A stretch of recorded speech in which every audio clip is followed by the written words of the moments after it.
Hello everyone, NYD here and welcome back to my channel.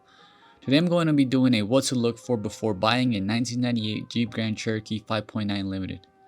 I'm going to go over what makes these 5.9 models so unique, as well as all the special features they need to have if you're considering buying one. But first, a little bit of history. The Jeep Grand Cherokee model was introduced in 1993 and entered production in 98.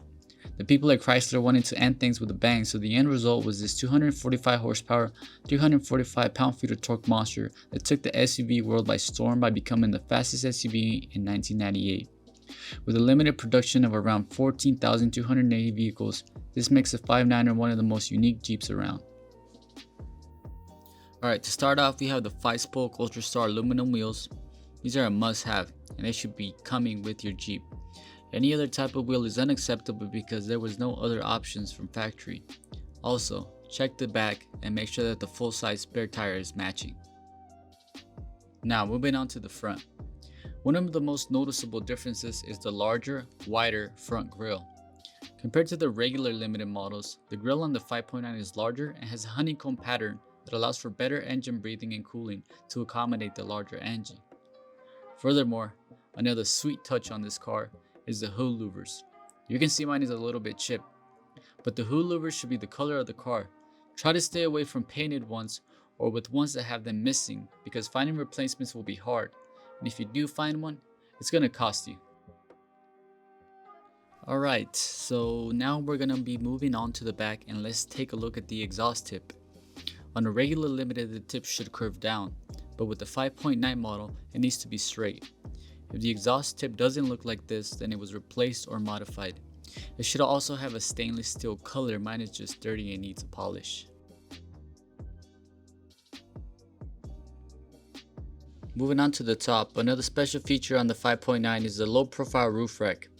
This particular roof rack has a rounded edge design when compared to limited and Laredo models.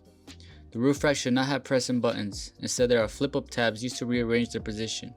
Watch out for any sort of modifications to the roof like uneven and unstable cladding. 5.9 models also came with the option to have a sunroof delete. Most models came equipped with a sunroof, but in the case that it's not present, there's no need to worry. Moving on, the 5.9 Limited came with special badging on the doors and the rear hatch. Emblem should say Jeep Grand Cherokee and alongside a badge that says 5.9 Limited. On the rear hatch, the badge should be above the V8 sign and say 5.9 liter. It was common for these cars to be debadged and turned into sleepers or hot rods. In the case of my Jeep, it was completely debadged and rebadged sometime in its life because it's missing the Jeep emblem on two locations, one on the hood and one in the rear hatch opposite where the V8 and 5.9 emblem should be. A couple things worth mentioning is the badges should be silver in color. Gold ones were reserved for regular limited models. Pinstripes were also an option. I've seen gold, black, and red, but generally, these models came with a pinstripe delete, so you'll have to consider everything else when ensuring the originality. So, what if all the options check out and you're still unsure if you have the real deal? A quick VIN lookup will let you know everything you need. The code for these models is ZAAZ. If you can make sure the VIN matches the sticker on the driver's side door jamb as well as on the title, you should be good. It also makes sense to take a look at the doors, bumpers, and hatch to check for large gaps or signs of removal. That will let you know if the vehicle has been worked on or if the parts have been damaged or replaced altogether. Another part specific to the 5.9er are these molded side skirts. Limited models came equipped with straight side skirts, but these ones are wider and curve upwards on each end, giving this Jeep a more muscular look. A final thing on the exterior are the stickers on inside the gas door and underneath the gas cap. The stickers say premium unleaded fuel only because the engine has special tuning. It's possible they may have fallen off throughout the years. There's another way to verify the engine gas type, which we'll look at in just a second. Now, let's take a quick look at the engine and go over a couple things that differentiate the 5.9 to the 5.2. One of the major differences is the engine fan and fan shroud. 5.9 models came equipped with an electric fan and did not have the large fan hood. There should be no fan connected to the water pump pulley. Look for modifications to the mounting brackets and any signs of rewiring. Another engine difference is the upper radiator hose. The 5.2 engine has a straight hose, whereas the 5.9 has a split in the middle where the coolant sensor is located. Use your best judgment and look for any signs of modification, such as loose wires and fitment and clearance issues.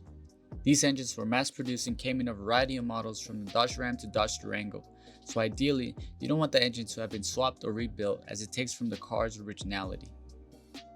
After covering the exterior, let's look inside as there's a lot to talk about. The 5.9 came with a special calf leather interior. The most noticeable differences can be seen on the door panels as they have a wrinkle cut design and patterned stitching on the leather seats. One thing I love about these seats is how comfortable they are, you just melt right into them. The seats are powered and should not have a square patterned stitching. Instead, the base should be split into two large sections running front to back, and that should replicate on the lumbar support area as well. The seats are powered, and the thing to know is that the driver's seat will have a button to turn on the heated function. Regular limited models did not come with that feature.